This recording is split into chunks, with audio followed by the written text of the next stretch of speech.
Hello guys, welcome back to my channel. This is me the piston boy. So आज हम बात करने वाले हैं कूलिंग सिस्टम्स के बारे में। तो बेसिकली तीनों टाइप का कूलिंग सिस्टम होता है हमारा इंजन में। पहला आपका एयर कूल्ड, दूसरा ऑयल कूल्ड एंड तीसरा लिक्विड कूल्ड इंजन।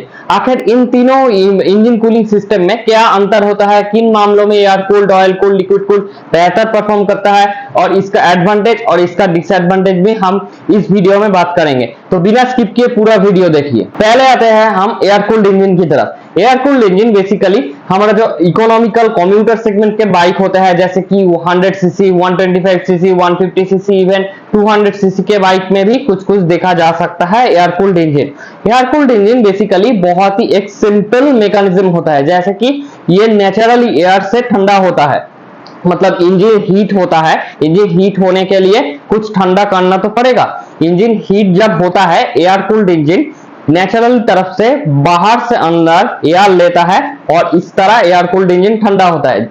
आप देखे होंगे कि एयर कूल्ड इंजन में बेसिकली जो पिस्टन हेड सिलेंडर होता है, ब्लॉक सिलेंडर हेड में फिर चारों तरफ फिन्स बने हुए रहते हैं। इस फिन्स में जब गाड़ी चलता है, इस फिन्स में बाहर से एयर इसमें स्टॉक हो जाता है। स्टॉक होके ये इंजन को कूलिंग करता है। इसको कहते हैं हम एयर कूल्ड इंजन। ये एयर कूल्ड इंजन का एडवांटेज है कि ये एयर कूल्ड इंजन में कुछ मेंटेनेंस करने की जरूरत ही नहीं है। मतलब ये मेंटेनेंस एक तरफ से फ्री बोल सकते हो। एयर कूल्ड इंजन में बेसिकली जो डिसएडवांटेज है, air cooled engine high performance bike में नहीं यूज हो सकता है, रॉयल एनफील्ड को छोड़कर। मगर मतलब उसमें रॉयल एनफील्ड में क्लासिक 350 में, बुलेट 350 में जो इंजन है वो उतना ज्यादा हीट प्रोड्यूस नहीं करता है, उतना ज्यादा हाई रेविंग भी नहीं है। इसीलिए वो इंजन इतना ज्यादा हीट नहीं होने के वजह से उसमें एयर कूल्ड इंजन ही यूज होता है। एयर कूल्ड इंजन कम एफिशिएंट होता है। उसके बाद हम आते हैं ऑयल कूल्ड इंजन की तरफ। ऑयल कूल्ड इंजन बेसिकली एक तरफ से एयर एंड ऑयल दोनों से ही इंजन को ठंडा किया जाता है। मतलब एयर कूल्ड इंजन और ऑयल कूल्ड इंजन कुछ लोग के माइंड में है कि air cooled and oil cooled are same, but they are not same, they are almost same. एक वर्ड आता है almost, they are almost same. मतलब एयर कूल्ड इंजन जो हवा से ठंडा होता है, दूसरी तरफ ऑयल कूल्ड इंजन में दो लाइन रहता है, दो ऑयल लाइन रहता है और वो ऑयल लाइन एक छोटा सा रेडिएटर में जाके कनेक्ट होता है। एक ऑयल लाइन से ऑयल आपका गर्म हुआ ऑयल आपका रेडिएटर में जाएगा।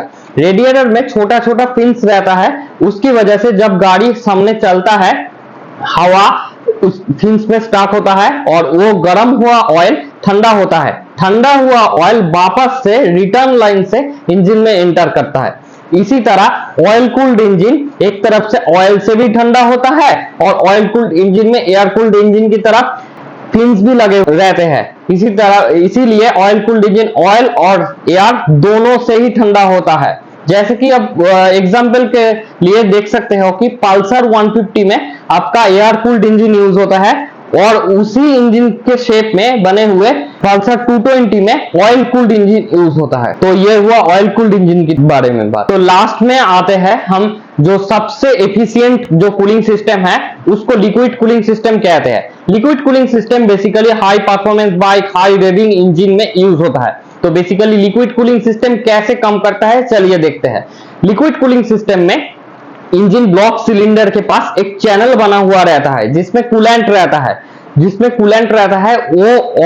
कूलेंट दोनों पाइप से होके सामने तरफ रेडिएटर रहता है। जैसे कि मैंने बोला ऑयल कूल्ड इंजन में छोटा सा रेडिएटर रहता है, मगर लिक्विड कूलिंग इंजन में एक बड़ा सा रेडिएटर रहता है जिसमें कूलेंट यूज होता है इंजन को ठंडा करने के लिए। तो कूलेंट बेसिकली इंजन का सारा हीट अपनी ओर ले लेता है और वो गर्म कूलेंट एक सर्टेन टेम्परेचर के आने तक वेट करता है और वो कूलेंट इंजन में हमारा एक वाटर पंप लगा हुआ रहता है। मतलब एक ऑयल पंप तो रहता ही है और साथ ही साथ एक वाटर पंप भी रहता है जो इंजन स्टार्ट होने के साथ ही साथ चलता है और वो कूलेंट को रेडिएटर से लेकर पूरा इंजन तक गोल गोल ऐसे चारों ओर साइक्लिंग करता है वो वाटर पंप की वजह से।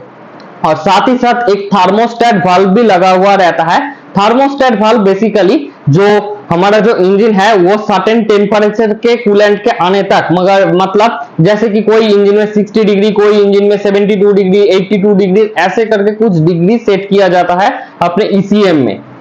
ऐसे करके थर्मोस्टेट वाल्व उस डिग्री में आ जाने के वजह से थर्मोस्टेट वाल्व ओपन हो जाता है। ओपन होने के वजह से इंजन से लेकर रेडिएटर तक कूलेंट को फ्लो करने के लिए एक रास्ता बना हुआ रहता है, वो ओपन हो जाता है। कूलेंट तब रेडिएटर में आके फंस जाता है। गर्म हुआ कूलेंट रेडिएटर में आता है और रेडिएटर में छोटा छोटा फिन्स, जैसे कि मैंने ऑयल कूल में बोला, उसी तरह की फिन्स लगा हुआ रहता है। उस फिन्स में गाड़ी जब सामने चलता है, उस फिन्स में एयर आता है, स्टार्ट होता है और गर्म हुआ कूलेंट को ठंडा कर देता है, और ठंडा हुआ कूलेंट वापस से रिटर्न लाइन से इंजन में जाता है, जैसे कि मैंने ऑयल कूल में बोला। मगर इस लिक्विड कूलिंग इंजन में एक रेडिएटर में एक फैन लगा हुआ रहता है। कुछ कुछ बाइक्स में दो दो फैन भी लगा हुआ रहता है। मतलब जब बाइक्स ट्रैफिक में होगा, सिटी में राइड होगा, ज्यादा हीट होगा, तब सामने से एयर जब कम आएगा तो कूलेंट ठंडा होने के लिए एक्स्ट्रा फैन चालू हो जाता है। कुछ कुछ जो बाइक्स में इस फैन का भी डिग्री हो रहता है, मतलब इस डिग्री तक आ जाने के बाद फैन चालू हो जाएगा और कूलेंट भी ठंडा हो जाएगा। इसी तरह लिक्विड कूलिंग सिस्टम काम करता है। अब जैसे कि मैंने बोला, लिक्विड कूलिंग सिस्टम बहुत ही एफिशिएंट होता है, एफिशिएंट कूलिंग करता है। इसका डिसएडवांटेज भी है। इसका क्या डिसएडवांटेज है? जैसे कि लिक्विड कूलिंग इंजन में जो कूलेंट यूज होता है, उस कूलेंट का प्रॉपर्टीज एंड इंजन ऑयल का प्रॉपर्टीज जमीन आसमान का फर्क है। वो दोनों प्रॉपर्टीज कभी भी सेम नहीं है। एक लुब्रिकेशन प्रॉपर्टीज है, एक वाटर टाइप प्रॉपर्टीज है। मतलब कूलेंट एक वाटर से ही बनता है।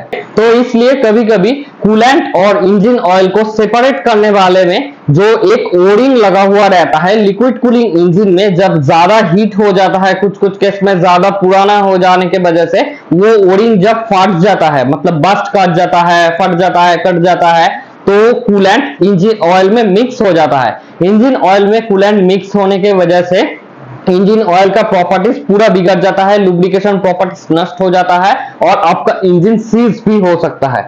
तो लिक्विड कूलिंग सिस्टम एफिशिएंट होने के साथ ही साथ ज्यादा मेंटेनेंस भी करना पड़ता है। मतलब एयर कूल्ड, ऑयल कूल्ड में जो मेंटेनेंस नहीं है, लिक्विड कूलिंग इंजन में बहुत ही मेंटेनेंस करने का जरूरत है। जैसे कि कूलेंट चेक करना पड़ता है, ओरिंग्स चेक करना पड़ता है, रेडिएटर फिन्स टेढ़ा ना हो जाए, ऐसे चेक करना पड़ता है। मतलब आप वॉशिंग करने के टाइम ज्यादा फोर्स रेडिएटर में नहीं दे सकते, तो फिन्स टेढ़ा हो जाएगा। एल्यूमिनियम से ही बनता है, फिन्स टेढ़ा हो जाएगा तो इंजन कूलिंग नहीं होगा, इंजन हीट होगा। और इंजन का सबसे बड़ा दुश्मन है ओवर हीटिंग, जिसके वजह से इंजन सीज भी हो सकता है। तो ये हुआ air cooled, oil cooled and liquid cooled engine के डिफरेंस। तो आशा करता हूँ गाइस ये वीडियो आप सबको अच्छा लगा होगा। अगर अच्छा लगे तो लाइक कीजिए, शेयर कीजिए अपने दोस्तों के साथ। And if you are new to my channel then subscribe it and press the notification bell icon. This is me the piston boy logging out.